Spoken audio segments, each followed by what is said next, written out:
Hetty Green était l'une des personnalités les plus particulières à émerger dans le monde des affaires américains au sommet de l'âge d'or.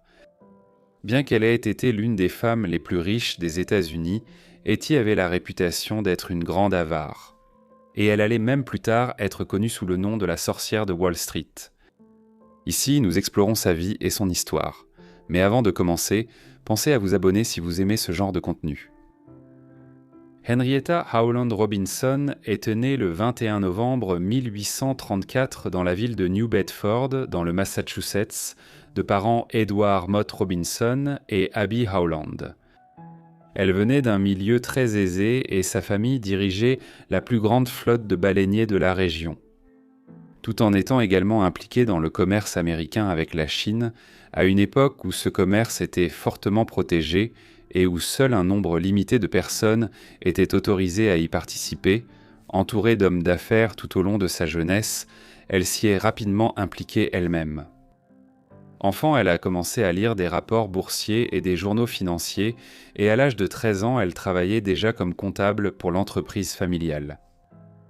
Dès son enfance, on lui a transmis l'esprit d'économie et le goût de gagner de l'argent.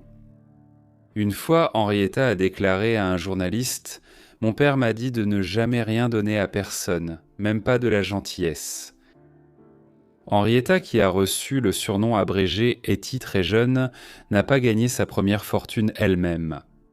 Lorsque sa mère est décédée en 1860, Hetty n'avait que 25 ans. Elle a légué la majeure partie de sa succession à son mari, mais Henrietta a reçu une maison qui valait plus d'1/4 million de dollars en valeur actuelle.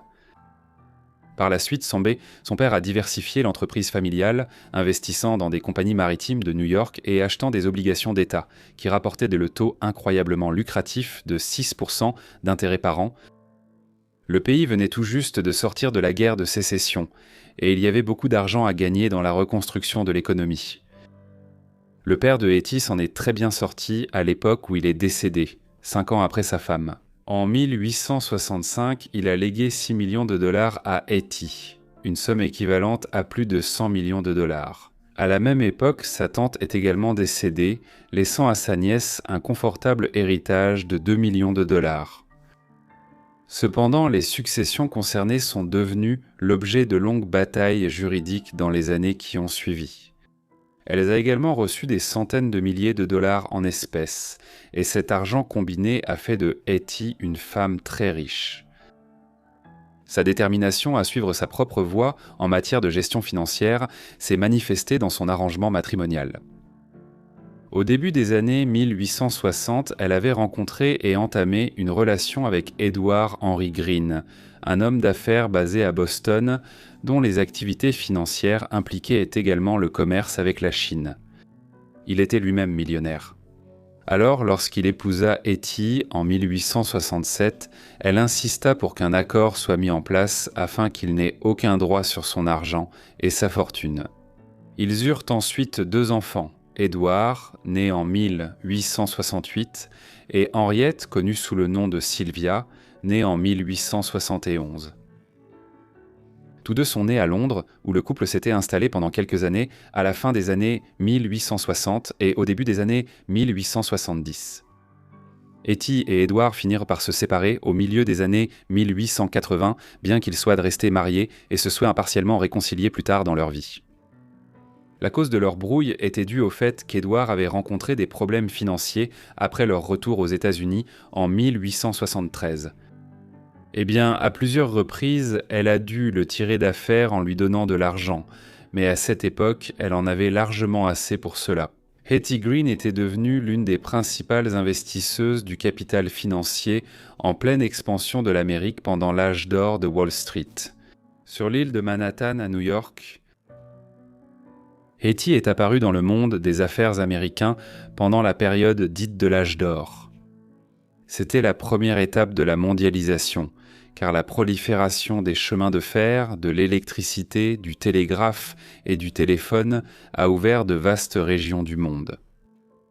Au fur et à mesure que cela se produisait, associé à une expansion industrielle majeure dans des pays comme les États-Unis, la Grande-Bretagne, l'Allemagne et la Russie, un énorme essor économique s'est produit en Amérique du Nord et en Europe. La création de richesses qui en a résulté et l'émergence d'une nouvelle aristocratie composée de riches hommes d'affaires et d'industriels ont marqué la période allant de 1870 aux années 1900. Bien que cette période soit appelée l'âge doré en Amérique, il convient de noter que pour les classes les plus pauvres de la société, il s'agissait d'une période de pauvreté extrême et de conditions de travail épouvantables. L'âge doré en Amérique a vu l'émergence de Wall Street comme centre financier de New York et du pays tout entier. Cette rue, dont le nom provient du fait que le mur nord de la ville de New York longeait cet endroit. Cette région, à la fin du XVIIe siècle, avait commencé à devenir la capitale financière des États-Unis au début du XIXe siècle. Une fois le canal Erie terminé, en 1821, le canal reliait les Grands Lacs à New York et, par conséquent, Chicago et d'autres colonies situées le long des lacs ont connu une croissance fulgurante. Au milieu du XIXe siècle, New York est alors devenu le point d'entrée de tout le trafic maritime entre l'Atlantique et le développement fulgurant de la région des Grands Lacs. Ainsi, les intérêts financiers ont commencé à acheter des propriétés partout sur Wall Street, qui est rapidement devenu le centre financier de la côte Est. Au cours des années 1860 et 1870, des entreprises et des hommes d'affaires très influents tels que J.P. Morgan, John D. Rockefeller, la compagnie américaine de tabac, General Electric et Charles Dow, entre autres, ont établi ici leurs intérêts commerciaux. Par conséquent, Wall Street est entrée dans une période où la simple mention de son nom est devenue synonyme de finance et d'affaires américaines. Cela a été illustré en 1889, lorsque le Wall Street Journal a commencé à paraître en tant que journal de référence pour les rapports boursiers et la finance. C'était la Wall Street où Hetty Green a commencé à faire sentir sa présence au cours du dernier quart du XIXe siècle. Même lorsque les Green vivèrent à Londres, Hetty avait commencé à investir dans des obligations américaines négociées à Wall Street. Au départ, elle investissait les intérêts accumulés provenant de la succession que son père lui avait laissée, en réinjectant cet argent dans des obligations ferroviaires. À cette époque, alors que le pays était rapidement relié par des lignes de chemin de fer, elle acheta également une grande quantité de billets verts. Il s'agissait de monnaie d'urgence que le gouvernement de l'Union avait imprimée en grande quantité entre 1860 et 1865 pour financer les énormes dépenses rendues nécessaires par la guerre civile contre la Confédération du Sud. Ces dollars en billets verts avaient perdu de la valeur au fil des années, mais Hetty continua d'en détenir en grande quantité. Elle fut largement récompensée en 1875 lorsque, en réponse à une crise entourant ces billets, l'administration du président Ulysses S. Grant soutint les billets verts avec de l'or. La valeur de ces billets augmenta énormément, et Hetty réalisa un bénéfice considérable. Cela faisait partie de sa philosophie d'investissement, acheter quand les prix sont bas. Et quand personne n'en veut, les garder jusqu'à ce qu'ils prennent de la valeur et que tout le monde les réclame. Au fil des années, sa fortune a continué d'augmenter, pour atteindre des dizaines de millions, et elle est finalement devenue un important prêteur pour le gouvernement municipal de la ville de New York. À la fin de l'âge d'or, de graves problèmes économiques ont submergé l'économie américaine, tant dans les années 1890 que dans les années 1900. À un moment donné, on croyait qu'elle était la plus grande prêteuse privée individuelle de tout New York. Alors qu'à ce moment-là, elle était déjà connue comme la reine de Wall Street, il y avait cependant un autre surnom, moins flatteur, donné à Hetty. Pour beaucoup, on lui avait donné le surnom de la sorcière de Wall Street. C'est ce surnom qu'elle a acquis en raison de sa célèbre réticence à dépenser de l'argent, malgré sa grande fortune personnelle, ainsi qu'à cause de son hygiène personnelle, ou plutôt de son absence. Pour commencer, elle menait une vie presque itinérante, bien qu'elle ait eu un bureau à la Chemical Bank, sur Broadway, tout près de Wall Street. Elle continuait à ne pas avoir de domicile fixe, passant d'hôtel en pension et en appartement loué. La raison apparente de cela était qu'elle ne voulait pas acheter de maison à New York, car elle aurait dû payer la taxe foncière de la ville. Elle déménageait aussi pour fuir les percepteurs d'impôts. Eh bien, son avarice allait même jusqu'à ne pas payer d'impôts. De plus, Hetty était tellement avare qu'on raconte qu'elle n'utilisait jamais d'eau chaude, ni ne mettait le chauffage en hiver. Apparemment, elle ne se lavait pas non plus les mains, et à cause de cela, ses ongles étaient toujours sales et croûteux.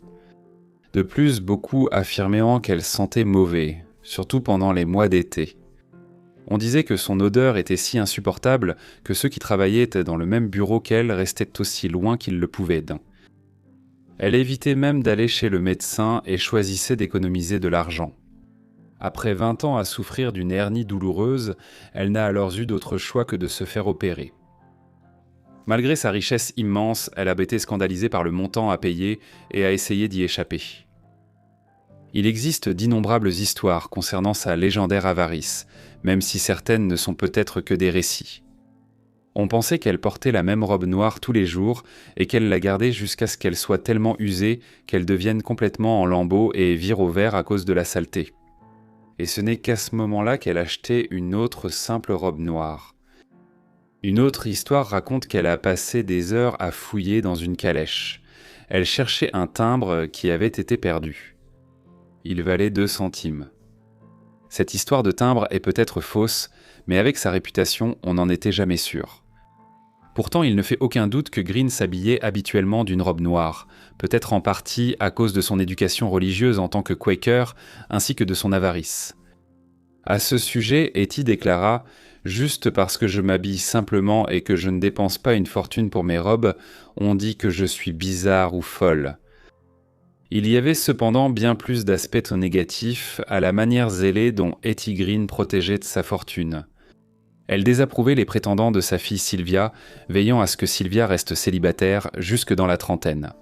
La désapprobation de Hetty était fondée sur sa suspicion que toute personne fréquentant sa fille devait forcément en vouloir à sa fortune, dont Sylvia hériterait d'une grande partie, un jour.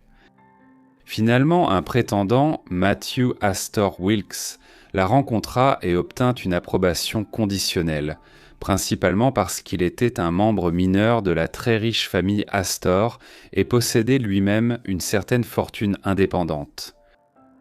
Néanmoins, avant que Sylvia et lui ne se marient en 1909, Hetty insista pour qu'il signe un accord renonçant à toute revendication sur l'argent que Sylvia hériterait de sa fortune. Pourtant, sans aucun doute, l'épisode le plus terrible de la réticence de Hetty Green à dépenser de l'argent et de sa protection obsessionnelle de sa richesse concerna son fils, Edward ou Ned. Lorsqu'il était enfant et qu'il s'est cassé la jambe, Hetty ne voulait pas payer pour des soins médicaux coûteux et a essayé de le faire admettre dans une clinique gratuite. Cependant, elle a été reconnue par les administrateurs de la clinique qui ont refusé de la servir. Au motif qu'à l'époque, les cliniques gratuites étaient réservées aux pauvres et aux classes moyennes inférieures, alors que la reine de Wall Street pouvait facilement se permettre de payer les meilleurs soins médicaux de New York. Impassible face à cette objection, Hetty décida de soigner elle-même la blessure de son fils. Dans les semaines suivantes, la blessure guérit mal et s'infecta par la gangrène. La jambe de Ned dut être amputée et il utilisa une prothèse en liège. Par la suite, malgré cet incident, il travailla pour sa mère durant les années suivantes et après une longue période passée à gérer ses affaires au Texas et à Chicago, il retourna à New York. Elle passa ses derniers mois à vivre avec lui, ayant enfin un domicile fixe. Elle est décédée le 3 juillet 1916 à l'âge de 81 ans. À cette époque, elle était réputée être la femme la plus riche d'Amérique. En effet, sa fortune, qui a été partagée entre Edward et Sylvie, s'élevait probablement entre 100 et 200 millions. C'était une somme équivalente à environ 2,5 à 5 milliards de dollars actuels. Et par conséquent, on peut facilement dire qu'Hetty Green était sans doute la femme la plus riche du monde à cette époque. On se demande si elle a jamais retrouvé ce timbre à 200. Contrairement à sa mère, Edward aimait profiter de sa richesse et faire la fête. Il ne s'est pas retenu de dépenser son héritage. Il a construit un manoir à Round Hill, dans le Massachusetts, amassé une collection remarquable de timbres et de pièces de monnaie, et a même fait quelques contributions généreuses à la société. Grâce à l'héritage de sa mère, la fille de Hetty, Sylvia, est devenue l'une des femmes les plus riches d'Amérique. Et lorsque son frère Edward est décédé en 1937, elle a hérité de presque toute sa fortune également. Sylvia Green Wilkes n'avait pas d'enfants et pas de véritables proches parents. Elle est décédée en 1951 et a laissé une succession d'une valeur d'environ 90 millions de dollars après impôts. Au début de Tontilla, son testament n'a pas pu être retrouvé, mais il a finalement été découvert rangé dans une armoire en métal.